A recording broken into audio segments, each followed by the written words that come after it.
Matt Sullivan here to remind you to stop putting screens on your gutters. Better to schedule a free estimate with the local experts at Gutter Helmet so you stay off the ladder. Visit GutterHelmetIndy.com. With Gutter Helmet, you'll never clean your gutters again. GutterHelmetIndy.com. Good morning. It is Wednesday, March 27th. It is 4 minutes after 11. You're listening to the Kendall and Casey Show on 93 WIBC. Well, it is debate day in Indiana, the race for governor. Welcome to the diversity debate between Rob Kendall and Jamie Ritenour. May I call you Rob? Absolutely. May I call you Jamie? Absolutely. Okay, we had a coin toss prior to going on the air to determine who will speak first. And it was heads for Jamie, tails for Rob Kendall, and Rob won the coin toss. So, an opening statement. You have 2 minutes, Rob. You may begin. Us versus them. Us versus them. That's what this debate is about, and that's what this election is about. It's not about Republican versus Democrat. It's not even about liberal versus conservative. It's about us versus them. Us being regular, hardworking Hoosiers, struggling to get by. Them being the elitist, donor, lobbyist, power structure, corporate giants. And over the past 7.5 years, that power structure, the donors, the lobbyists, the large corporations, have done very well in the state of Indiana. But they've done so on the backs of regular people. Regular people who are being squeezed out. Indiana has reached a crisis point for many Hoosiers. Crisis of being able to afford to live in your home. Crisis of being able to afford to put gas in your car. And many of these policies have been a result of decisions made by the Indiana Republican Party. We have no one to blame but ourselves. And in order to fix this, we are going to need a fighter. Not just someone with good ideas, but someone that's willing to fight for those ideas and has a track record of success when taking on those battles. Think about how little your government cares about you. Overwhelmingly, the number one issue in the state of Indiana is property taxes, out of control, skyrocketing property taxes. And in the past 2 years, the Indiana General Assembly has done next to nothing. And thus far, the 6 candidates for governor, not one of them has put forward a concrete proposal to help all Hoosiers with property tax reform. You want someone who can get it done on property taxes? I'm your guy. As an elected official, I cut property taxes all 4 years, 18.5% over 4 years, including the largest municipal property tax reduction in the history of the state of Indiana. All right, your time is up. Jamie? Indiana, my name is Jamie Ritenour. I'm running for governor here in your state. I say your state because that's important. Right now, you have people that are running that think it's just their state, and that's not helping. As a mom of 5, I have a 13, 11, 10, 8, and 4-year-old. And I can tell you as a mom of 5 that I would not vote for any of these other candidates. Why? Because as you saw last night, they do not care about we, the people. Right now, we are in a crisis in our nation. There are 3 things going on. The first one you may or may not understand. There is a spiritual battle taking place in this nation. Secondly, we are in a moral crisis. And lastly, we're having a very serious conversation about socialism and capitalism. And in the state of Indiana, where are we with that, by the way? I am here because I have spent 2.5 years on the ground with you. I'm not looking for endorsements from Michael Flynn. I'm looking at you. The reason why these other gubernatorial candidates will not work for you is because they're focused on themselves. They're trying to turn Indiana into another miniature version of themselves. We don't want to be like Mike. We are Indiana.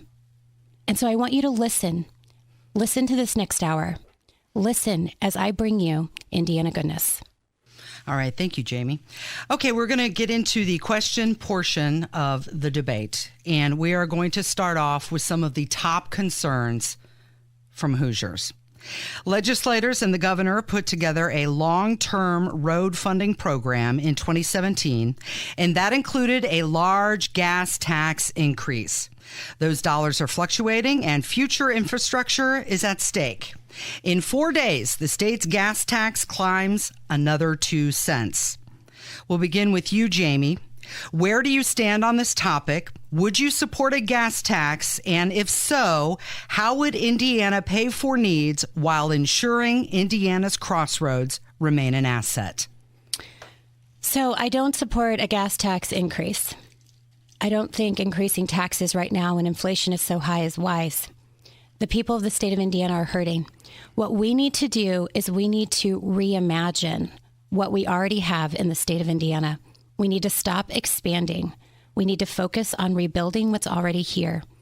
Right now, everyone is focused on extending the state in manners that either take property from her people or only increase our spending by billions of dollars. This is not the answer. The answer is to rebuild what is already here. And I'm looking forward to telling you guys exactly what that will be and how that relates to our small towns and how that relates to education in our state.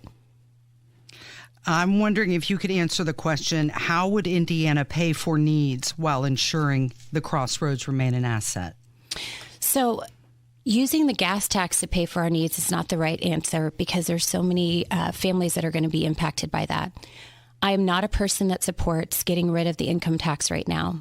I think we need to keep it where it is.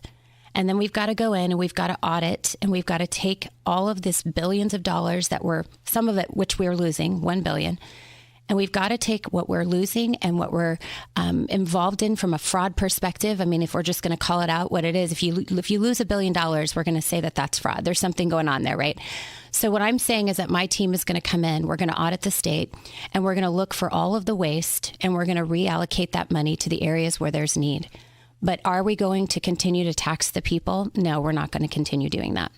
All right, Rob, the question is, would you support a gas tax cut? And if so, how would Indiana pay for needs while ensuring Indiana's crossroads remain an asset? 2 minutes? 2 minutes. So everybody needs to understand that over the past 7 years, the state budget has grown by roughly $12 billion. That is an egregious amount of money for a state that is made up of 7 million people.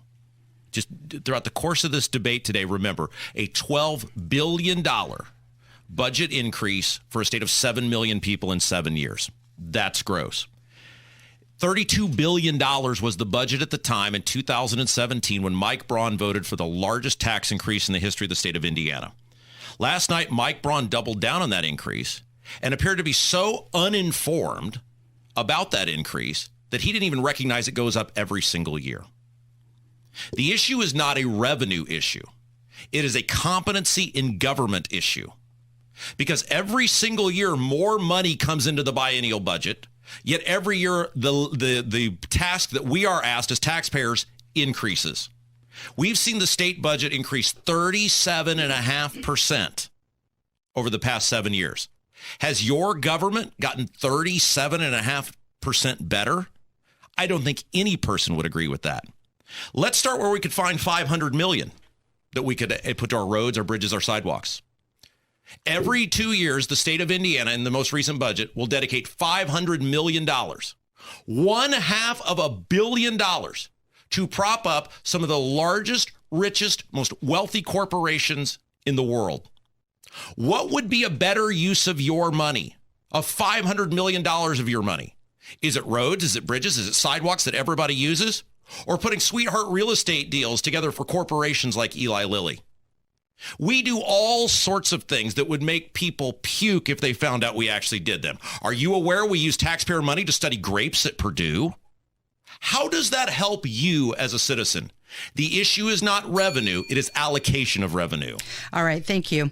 We move on to another question that is on everyone's mind, and that is property tax. Rob, we're going to start with you. Property tax is administered by the Department of Local Government Finance.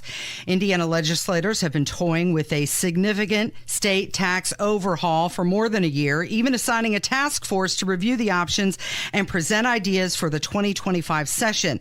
Senate Republicans have released the results from their consideration constituent surveys, and property taxes are the clear favorite to cut. In 18 of the 19 surveys, property taxes were the obvious leader to cut. The question comes from Grace Noren on X.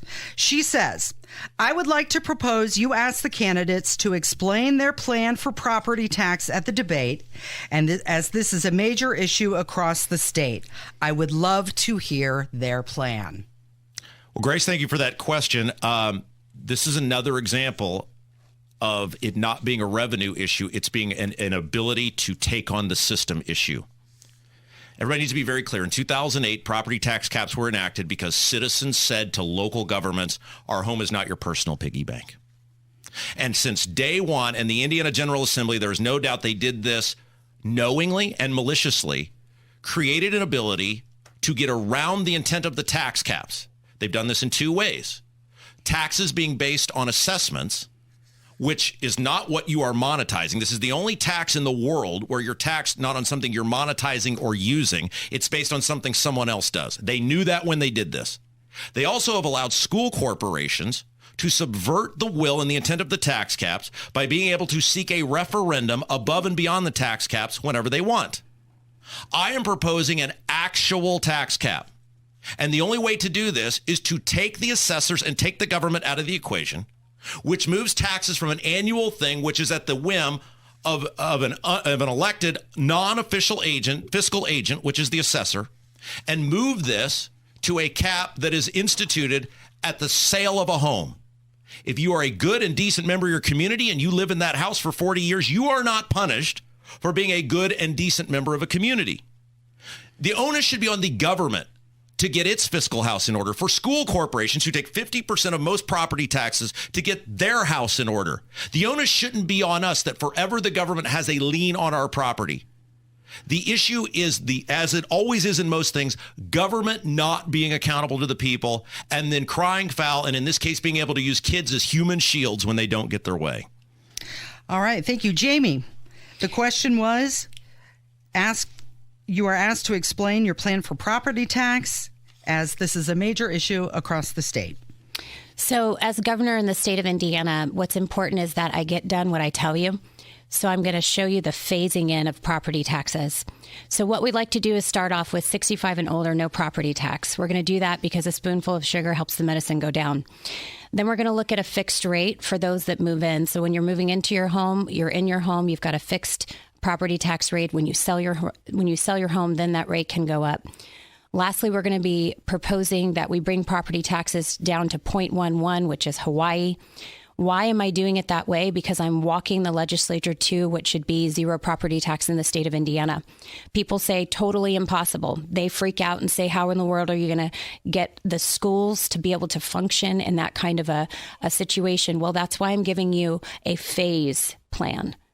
Because while we're phasing it, I'm going to bring in the people on my team that work in fraud. Did you hear me correctly? I used to be a compliance manager. I was over a fraud department. I worked in fraud. I'm bringing in the people that are going to go through the budget. We are going to do an audit. We're going to get rid of departments like the IEDC. Yes, I did just say that.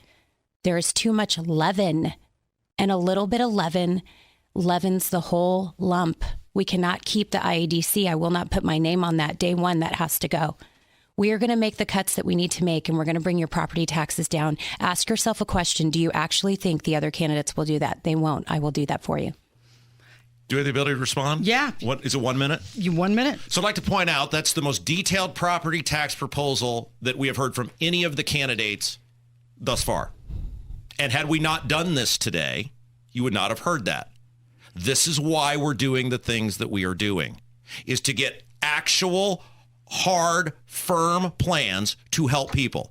And it took the radio station, WIBC, having a diversity debate because the two black candidates were kicked off the stage in order to get a firm proposal for property taxes. Why didn't any of the four last night offer what you just heard there? You've heard nothing other than vagaries and platitudes from these people other than her on the number one issue to a large majority of voters in the state of Indiana.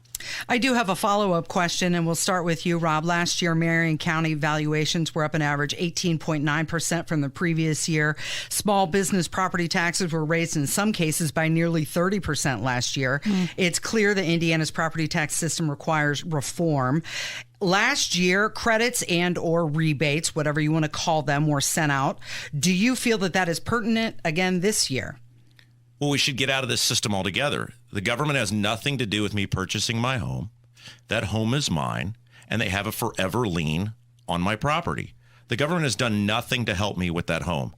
And it is the only tax I can think of that is not based on the use of a service or a monetization. It is also based, and this is very important for people to understand, it is based on a non-fiscal agent deciding if your taxes go up or not. The county assessor. Your county council is your fiscal agent. They have nothing to do other than their own tax rate if your taxes go up or not. The entire system is broken. Tinkering around with the system and saying, well, this group, we'll start with them. That's not going to fix it. The entire system is flawed. The entire system is broken, which is why we have to get out of senior citizens or middle-class people or whoever from one year to the next, not knowing what their taxes are going to be and not knowing if they can afford to stay in their house. I appreciate the sentiment that we've got to try to help people.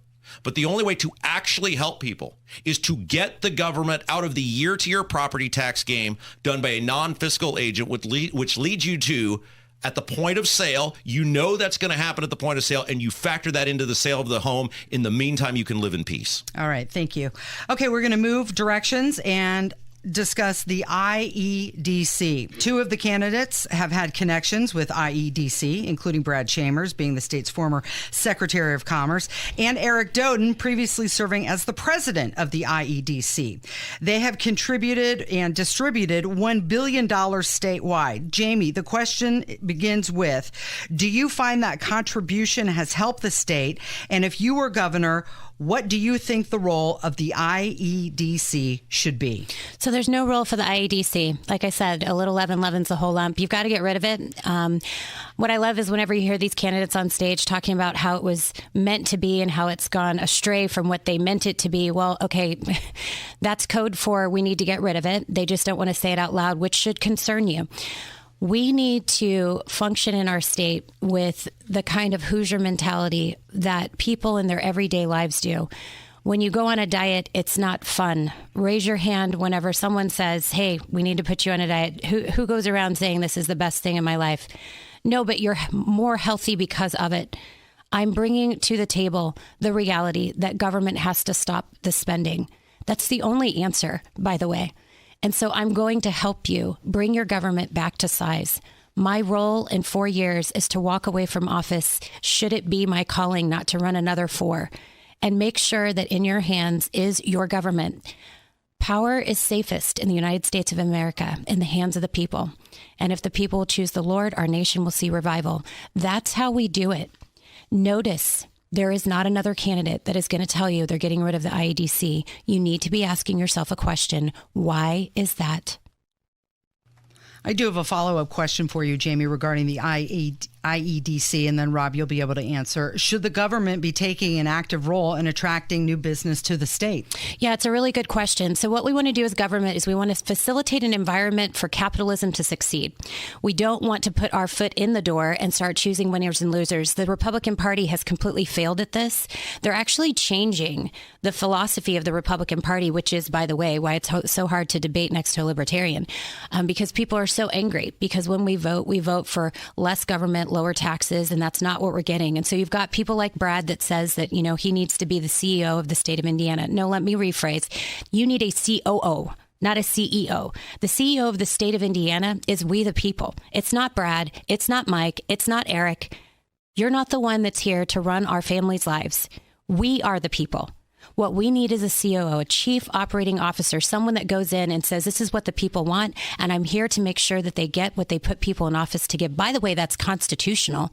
It's the job of the governor to report to the people in the General Assembly. That's why every Tuesday with my office and my administration, we'll be having a press conference, local press in the front, national press in the back. We are going to keep you informed about what's taking place in your government, it sounds like this. It's truth, transparency, and engagement. You have to engage. Now is the time to get involved. It's Indiana goodness. That's what you're looking for.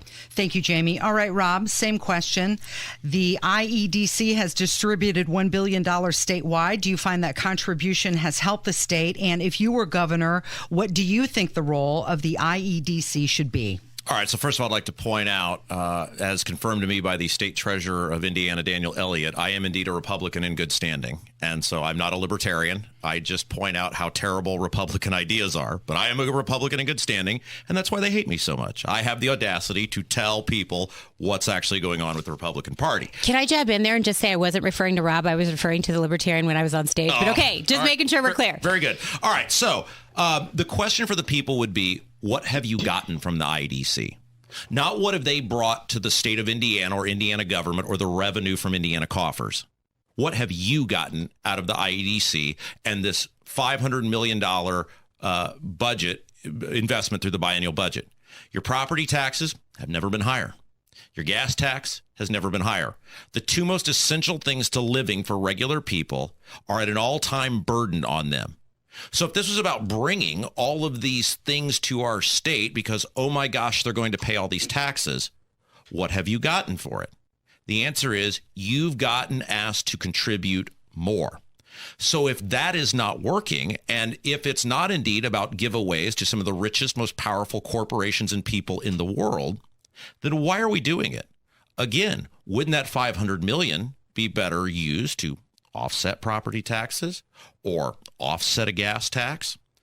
The issue with the IEDC is it is about helping the super connected and wealthy stay super connected and wealthy. It isn't about you. All it has done is dramatically change the Hoosier landscape. Beautiful farm fields are now bright, shiny objects, but those bright, shiny objects are not helping you. I would absolutely immediately slash all funding to the IEDC, and I would allocate those resources to helping with either property taxes or the gas tax. I just had one thing to say about that. And I just want to make it really clear. Like when we're talking about these projects, like the LEAP project, they're saying $2 billion to finish this pipeline. You need to understand that $2 billion, first of all, $1 billion, the $1 billion that Suzanne lost that she admitted to yesterday, $1 billion is about 10.8 per county in the state of Indiana. So take a moment to really think about that. If every single county in the state of Indiana lost $10.8 million at once, what would you be saying? So they lost $1 billion. Now think about this. They're saying $2 billion to complete the LEAP project. That's like $20 million per county in the state of Indiana. These are things that you need to know and understand. We cannot focus all of our money just in one spot. It is not about this one group of people. It's about the entire state of Indiana. That's what makes her special. Listen, Indiana, they're missing you. They're missing you. I've studied you for 2.5 years. I know what you look like. You're good people. You're a generational state. Indiana goodness, that's what you want. Rob, should the government be taking an active role in attracting new business to the state? Well, the government could take an active role and actually help everyone by putting good policies out that attract people naturally. If we had reasonable property taxes, if we had reasonable income taxes, if we did these things for everyone, then the things that are supposedly supposed to attract these companies would attract them anyway and help everyone else in the process. The government is in, or Indiana Republican Party is in the legalized vote buying business. And what they do is they take money from you, a poor middle-class person, and they take it and they give it to people who they think they need to do that in order to secure their vote. In this case, they do it and they take it and they give it to these wealthy corporations. And those wealthy corporations look at the donations of some of the people running for governor this year, give that back to them in the form of a donation. I'm not going to use words like money laundering, but wow, isn't that weird how that works? All right, we've got one more question before we have to take a news break, and I would give you 1 minute each to answer this. Jamie, we're going to start with you. Can you point to which one of your opponents is using mere talking points and which rhetoric rings as most hollow to you? Oh, my goodness. Do we only have a minute? 1 minute. Okay, so let's start with this. First of all, I've been studying this for some time. I'm trying to figure out Curtis Hill. Curtis Hill's a lawyer. I figured it out. He's a lawyer. He memorizes facts. He relies on case precedent. And so when you hear Curtis Hill, he's not going to have any ideas about the future because that's not what lawyers do. I think it's unfortunate that he hasn't spent some time, because he's an intelligent person, coming up with ideas for the state of Indiana, but he has not done that. When you look at Eric, you've got to fix your commercial. You're saying that you're a Christian. This is a commercial that says you're the only one that's running on your faith. I'm calling you out. This is a Peter Paul moment. You need to take that line out of your commercial. That's not right. You also need to use that verse in perspective when you say, without vision, the people perish. Well, then what is the vision? You actually say right after that, local communities need to come up with their own vision. I'm bringing vision to the state of Indiana. I'm saying that you need Indiana goodness. I've got plans for your small towns. And then when we look at Suzanne, she just gave her administration a C and said that she lost $1 billion. I mean, we've got to fix that. And then I just want to say, Brad Chambers said after she gave her administration a C, that he gave her administration an A. He's got to go too. I mean, we've got to get rid of people that are about themselves, which counts out Mike Braun. That's all of their talking points, probably in a minute and 15. Okay. Rob, same question. Can you point to which one of the opponents is using mere talking points and which rhetoric rings as most hollow to you? Well, Casey, I think everybody knows the four on stage yesterday were all highly fraudulent individuals. I mean, for their own reasons, and we could be here for an hour and still not get through all of them. But the one person I want to address is Curtis Hill, because Curtis, like Jamie, even though he had qualified to run for governor, was kicked off the debate stage. He was denied an opportunity, the two black candidates, for a party that claims to be making a push for diversity and equity and inclusion, have a leadership series, were kicked off the debate stage. And Curtis claims to be a fighter, and he claims to be a guy that's outside the establishment and claims to be a guy that is not a part of the rank and file. We gave Curtis an opportunity to be here today, and in fact, we gave him 2 different dates that he could be here for this event. Both times we were told no. You have to ask yourself why. There's way more people that are going to watch and hear what we're doing here than what happened at that clown show last night. If you made it through the end of that thing last night, you should be able to write that off on your taxes as charitable giving. And yet Curtis is not here. Can I get 30 seconds just to say this? I just want to address Anne Hathaway. When we talk about this issue in regards to race, I just want to be very clear about what's taken place here in Indiana. This is not an issue of people being racist. This is an issue of people not celebrating race. Anne Hathaway, you missed an opportunity for the state of Indiana to celebrate who she is. She is a good state. You could have easily highlighted all of us on the stage and been a shining star in the United States of America and said, look at the Republican Party in the state of Indiana, highlighted her for her goodness. You did not do that, and you need to be replaced for that. You should resign. Okay, we've got to take a break. We're going to get you caught up on the news. The diversity debate will continue coming up with Kendall and Casey on 93 WIBC. Good morning. It is 11:35. It is the Kendall and Casey show on 93 WIBC, and the diversity debate rolls on, featuring the stylings of Rob Kendall and also gubernatorial candidate Jamie Rittenhour. Okay, 2 minutes for this next question, Rob, and we'll begin with you. Medicaid faces a nearly $1 billion shortfall. How would you address the sustainability of Medicaid? And if cuts are needed, where would you apply them? Okay, so never forget why this is now an issue. This is an issue because during COVID, Eric Holcomb and the Indiana Republican Party, with their silence, which was consent, entered into a mass legalized vote buying operation.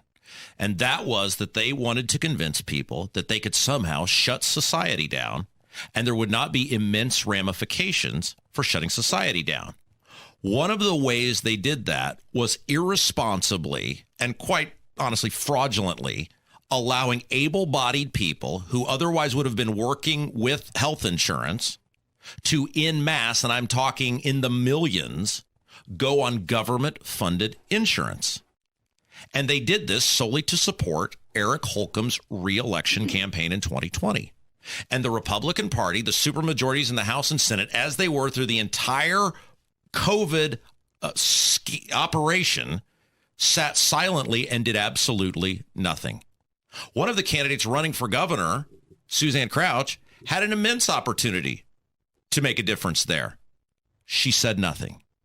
This is why there is now a shortfall, because of the highly irresponsible mass enrollment of people into a program that they knew Holcomb, Crouch, and the Republican General Assembly knew was simply unsustainable. Now it's come time to pay the piper, And instead of kicking the people off who should never have been on it to begin with, they have reverted to doing something dastardly, deceitful, and quite frankly, evil, going after the parents who care for, who have given up their lives to care for highly disabled kids. It is gross. It is immense mismanagement by Eric Holcomb. Suzanne Crouch, who was his right-hand person throughout all of this, claims to have no idea how it happened. And not one of those people on stage last night had the answer, which is bringing accountability back to government and no longer allowing able-bodied people who can work and are choosing not to be on Medicaid rolls. All right, Jamie, the question is, how would you address the sustainability of Medicaid? If cuts are needed, where would you apply them? Right. So if cuts are needed, really cuts are needed, right? That's the conversation that we're having right now. I want to start off by saying, COVID was a wake-up call.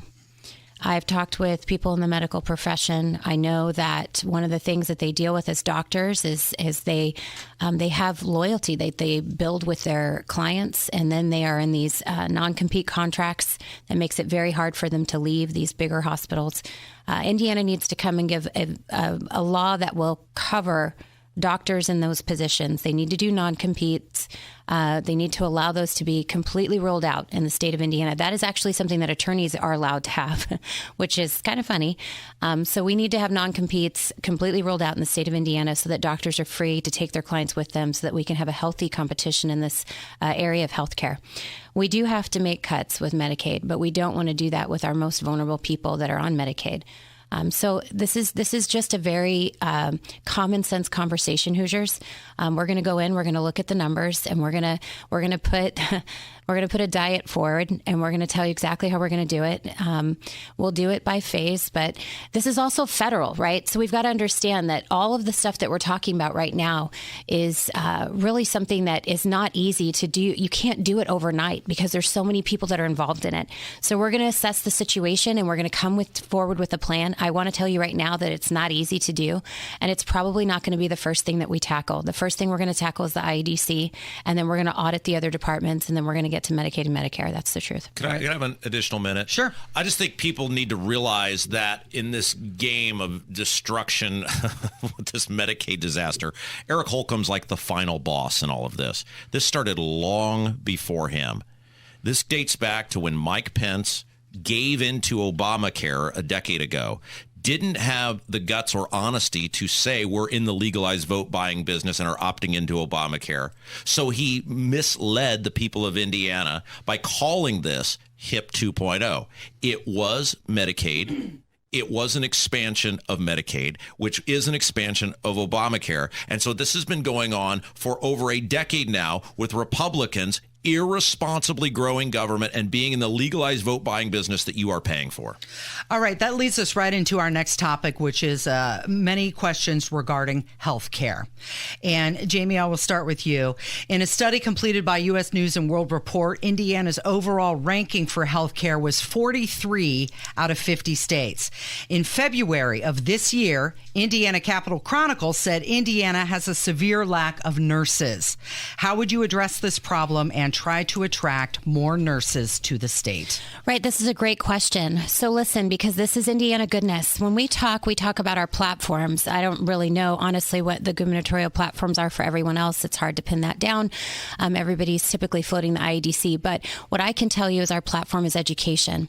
My head of education, Paige Miller, she's 30 years experience in the classroom. She's got her master's in administration. She cares about every single student in the state of Indiana. What we are bringing to the table is that every senior in the state of Indiana will complete an apprenticeship before they graduate. People say we can't do it. They said it'd take 10 years. I talked to him at the State House. I'm a mom. It's going to take 4 years. Why? Because we already have people in the state of Indiana that are doing this. Listen, Indiana, we are a common sense state. We work hard. There are many people that see inflation. There are many people that are down, but they are still working. All we need to do is highlight that. So what we're going to do is cast vision. We're going to take out technology K through 5 and focus on the essential academics. We're going to get rid of CRT and SEL. We're going to bring in 6th grade people that adopt a classroom. You adopt a highway, adopt a classroom. We're going to have nurses that come in 6th grade and talk about AI, technology, innovation, how that's affecting their profession. And then freshmen are going to be asked this question, college, career, or calling. We're going to plant vision in the minds of our students so that by senior year, they're already moving their foot forward in these areas where we have need, like nursing, like pilots. There's many of them, trade. We're bringing it all back. That's Indiana goodness. Rob, the question is, how would you address the problem of lack of nurses in the state of Indiana and try to attract more nurses to the state? Well, there's a nursing shortage because we treated them like garbage. Don't forget, it wasn't all that long ago that we were firing nurses if they didn't get an experimental vaccine that is now proven completely ineffective in most cases, and in some cases has done immense damage to people. Never forget that Eric Holcomb and the Indiana Republican Party did absolutely nothing. I know. I spoke at a rally a couple of years ago in about 105-degree heat with a whole bunch of nurses. There was like one politician from the Indiana General Assembly who came to that, maybe two. The Indiana Republican Party knew nurses were being run out the door for making choices for their own health. So we trust you to make choices for other people, but we didn't trust them to make choices for themselves. We treat people like garbage. Our government treats people like garbage. Eric Holcomb and the Indiana Republican Party and our Republican legislators treat people like garbage. And then we look around and go, gee, I wonder why this is happening. Why wouldn't anybody want to be a part of this? It is a sense of entitlement, and it is disingenuous for these lawmakers to look around and act as though they have no idea why these problems, which they caused, are happening. So the number one thing that we can do as a governor is say, you make choices over your own body. You make choices over whether you get a vaccine or not. And nurses, we will salute you and we will commend you for making choices for yourself, just like we do everyone else. That toothpaste is out of the tube, Casey. Mm-hmm. And I don't know exactly how you put it back in, but it starts with telling people we value you and we trust you to make choices for yourself. Well, and I can give the legislation just 30 seconds on here. I can give you a way to redeem yourselves, right? So what we're going to do is we're going to have your vaccine status be a protected class. I think it's a phenomenal idea. Dr. Stock came up with that. I mean, this is a place where government needs to step in. Isn't that just a radical statement? Because we live in a world where there's so much government overreach. So government's constantly going where it doesn't belong and not going where it does belong. Your vaccination status needs to be a protected class in the state of Indiana. I would put that pressure on the legislator, put a clock on the board so they can see they've got 90 days to make that happen. Okay, we're going to shorten the answer time to 1 minute because I want to get to some more topics. But continuing on with healthcare, Rob, according to Forbes, Indiana ranked 10th worst state for healthcare due to high costs and poor outcomes. Hospital costs for Hoosiers are significantly higher compared to the U.S. average. How can you reverse the trend? Well, we put people in charge of their own health. And I have someone very close to me who is a very well thought of nurse. And every time I see this person, they talk about the egregious decisions people make for their own personal health because they know someone else, Medicaid, is going to pick up the tab. And so we do not incentivize people to be responsible for themselves. If you are in the hospital and you've got heart condition, you should not be able to go out and smoke a cigarette. You should not be able to order biscuits and gravy. This comes back to the conversation we had earlier about enrolling all these people on the Medicaid rolls who were able to work but didn't work because Holcomb believed if I just give them free insurance, they won't understand the ramification of me shutting down society. The number one issue starts with stop rewarding people who are not responsible for themselves. All right, Jamie, the question is, hospital costs for Hoosiers are significantly higher compared to the U.S. average. How can you reverse this trend? Well, this is an area that is, it's very sick. Okay, so this is an area that's very sick. So we need to bring health to this area. How do we do that? I think that we need to go in and we need to encourage all of our doctors. That's why, and nurses, that's why this non-compete idea, getting rid of these contracts that are non-compete contracts in the state of Indiana is so vital because it allows for that healthy competition in this arena. When you bring competition to the table, look, that's capitalism. That's what we believe in our nation. And so really, to make this area more healthy, we've got to start including everybody in the conversation and not allowing this to become hospital big business. That's not helping anybody. Okay, another, real quick, can I just have just 30 seconds? Another issue we have to address in this state and across this country is the amount of resources illegal immigrants are taking up. We're not a border state, but people would be floored at the amount of resources here in Indiana in our medical facilities and the amount of cost that comes with it, which the hospitals are incentivized to do because they know the government will pay as long as they keep illegal immigrants in our facilities. Next question, Jamie. Indiana is surrounded by 4 states that have legalized marijuana at one stage or another. Do you support legal marijuana? I come from a generation that was always told marijuana was a gateway drug.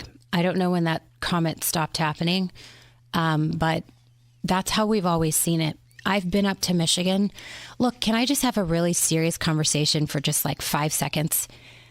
There is an oppression that comes with drugs. There really is, okay? It's real. Do we want to actually open this door for what is really being seen right now as a broken society? The family is broken. Kids are looking for a place to gain their identity. Do we want to open up this door to a broken society? No, we don't. We don't want to do that. There's so many other ways that we can focus our attention. No, I'm not for legalizing marijuana in the state of Indiana. Rob, the question goes to you. Do you support legal marijuana? Government is not my daddy. Mike Kendall is my daddy. And every single one of these people running for governor wants to be your daddy. They want to tell you what you can do and the choice you can make with your state licensed physician. There is a reason that we have an opioid crisis in this state, which we have, after over a decade, still not even begun to scratch the surface on dealing with. If you and your doctor want to make a choice together, it is none of my business, your business, Kevin's business, or anybody's business. There is zero reason people with PTSD, cancer, chronic pain and illness, if they and their doctor want to make that choice together, we have no business being in the doctor's office. Immediately, we have to legalize medical marijuana in the state so that people can make good choices, responsible choices as adults with their medical provider. All right. Thank you. So Indy Politics this morning just released this. They finished up a poll of Republican primary voters. They asked 500 GOP likely voters. One of their findings was that a solid majority supports leaving Indiana's ballot access law as is. And here is a question from the Kendall and Casey listener line. Jamie, the question goes to you first. How are you going to make it easier for people in the future to get into our elections instead of the rat race that it is now? Thank you very much. So ballot access is a problem in the state of Indiana. I should know. I just went through this process. And now that, check this out, I got on the ballot, and now that I got on the ballot, they don't want me on the debate stage. I mean, this is radical. It's an elite here in the state of Indiana. Look, this is what we're going to do. We're going to educate you on the process. We're going to tell you how you can go about it, and we're going to put some pressure on the Secretary of State. He needs to be involved in this conversation. I have no idea where Diego went. Knock, knock, who's there? It's the people of the state of Indiana. That's why we put you in office. We want you to weigh in on this conversation. We want you to tell us how we can all get on the ballot, because we don't like who's already here. That's why we put you in office. And so, yes, I am the person that got in with zero, like when you compare it, it's, I mean, Rob calls it 8 cents, but when you compare it, you guys, it was $17,000. We worked our tails off. It's very difficult to do. I can go into the details for you, but this is what I'm going to do. I'm going to educate the state of Indiana on how you build a ground game, on how you get your name out there. That's what we need to do. We need to educate the public so that we can get on the ballot, so that we can make the change that's needed. Rob, how would you make it easier for people to get on the ballot in the state of Indiana? Well, this is pretty simple. The Republicans and Democrats have admitted in this state they are too inept to run elections without stealing your money from you. But they don't want you to be a part of the election that they steal your money for. So this issue is very simple on how we solve this. If the Republicans and Democrats are going to continue to admit that they're too inept to run elections without stealing public money, then anybody who wants to run in those elections they are forced to fund should be allowed to do so.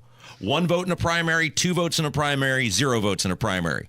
The Republicans and Democrats could solve this tomorrow if they do it the way the Libertarians do it, which is they take no taxpayer dollars and they do their nominations through private convention. There is zero reason that someone should not be allowed to engage in an election that they are forced to fund. Okay, we have not gotten to a lot of the topics that I had hoped to regarding the past, education, abortion, immigration, transgender issues, qualified Can we just tell immunity. cats? Can we just tell cats? We'll take the 12. I don't think he'll stand for that. So we've come to the portion where we need a closing statement from both of you. Rob, you went first in an opening statement, so you will go second in the closing statement.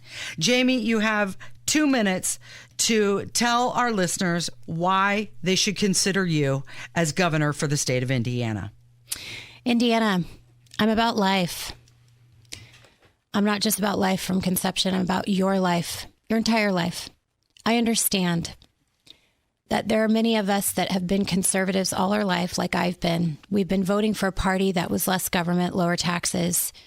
We've been voting for a party that we thought was truly conservative, and then we end up with what we've got now. I am called to this role. This is not something I ever thought that I would do. My calling came over 7 years ago. It was when the Lord just whispered into my heart, you'll be the governor of the state of Indiana. I know you think it's crazy, but if you read Genesis to Revelation, Hebrews chapter 11 is all about ordinary people being called. I've come to the table willing to make the sacrifice. 1, because I love my God, and 2, because I love the people of the state of Indiana. You're beautiful people. What we need in this state is we need to look at her as who she is. We need to focus on her goodness. We need to connect her towns with the Indiana Goodness Train. That's something that we're bringing to the table. Let's get the Department of Transportation to work on something that's already established. Let's revive the rails. And let's connect our small towns and then bring in private investors, not government money, to revive the towns and bring Indiana goodness back. I want to do something in Gary, Indiana that no one's doing. We're looking at the airport. We've got big plans there because we want to see that city shine like a city on the hill. I am looking at every single part of Indiana, the southern corner of Indiana. LEAP 101 is in the southern corner. They're trying to take the property and land there. That is wrong. You've got to stop hurting the people of the state of Indiana. And then you've got a LEAP project where they still have $2 billion they want to pour in. That's $20 million per county. Do you really want this? You have an opportunity. And I want you to know something. I don't just want to win the primary. I want to win by a landslide. So you need to tell 12 people to vote for Jamie Ritenour for governor. And then you need to tell them to tell their friends as well. It's time for Indiana goodness. Thank you, Jamie Ritenour. All right, Rob Kendall, what do you have to say for yourself? Well, I'm going to take this in a little different direction because I'm not actually running for any public office. So I am going to close with, since it's half my show. First of all, saying you did phenomenal. Oh, thank you. Thank you so much for that. Thank Kevin you, did a Casey. great job. Jamie did great. This thing today was about proving a point. And the point was the hypocrisy of the Indiana Republican Party. The answers she gave today were infinitely better than any answer I heard last night. I thought the answers Curtis Hill would give would be infinitely better than the answers I heard last night. Sadly, Curtis was too big of a coward to show up. But she stepped up today. And it is ridiculous that the two black candidates for a party who acknowledges they have a problem with diversity, to the point they have a diversity series as a part of the state party, allowed them to be kicked off the debate stage. That thing last night was a total snooze fest, as everyone knew it was going to be. And the two moderately entertaining people weren't allowed to be a part of the process. You know way more about Jamie Ritenour and what she plans to do than any of those other people. Whoever wins that election, unless it's probably her, is going to screw you over. They're not going to follow through. They're going to raise your taxes. They're going to grow the government. And I'm going to close with this. You have one option to be able to stop that unless it's her. And that is who you elect for lieutenant governor. The most important thing you are going to do this election season is not whoever wins that governor's race, but it's somebody in there to hold them accountable. Micah Beckwith is running on holding people accountable. If you actually care about checks and balances, if you actually care about making sure people follow through, it ain't going to be the General Assembly. It ain't going to be the next governor. It's going to be having one person in there with a bully pulpit. I'm not running for anything, but I am sick of this crap, and I'm sick of the behavior of the Republican Party, and I'm sick of being taxed to death, and I'm sick of incompetent, unaccountable government. and I hit the post. Like a true professional. All right. Nice job, both of you. We appreciate you coming in today, Jamie. Thank you, and Casey. Best of luck to you. And Rob, thank you today. And Kevin, thank you. Tony Katz is up next. This has been the Kendall and Casey Show on 93 WIBC.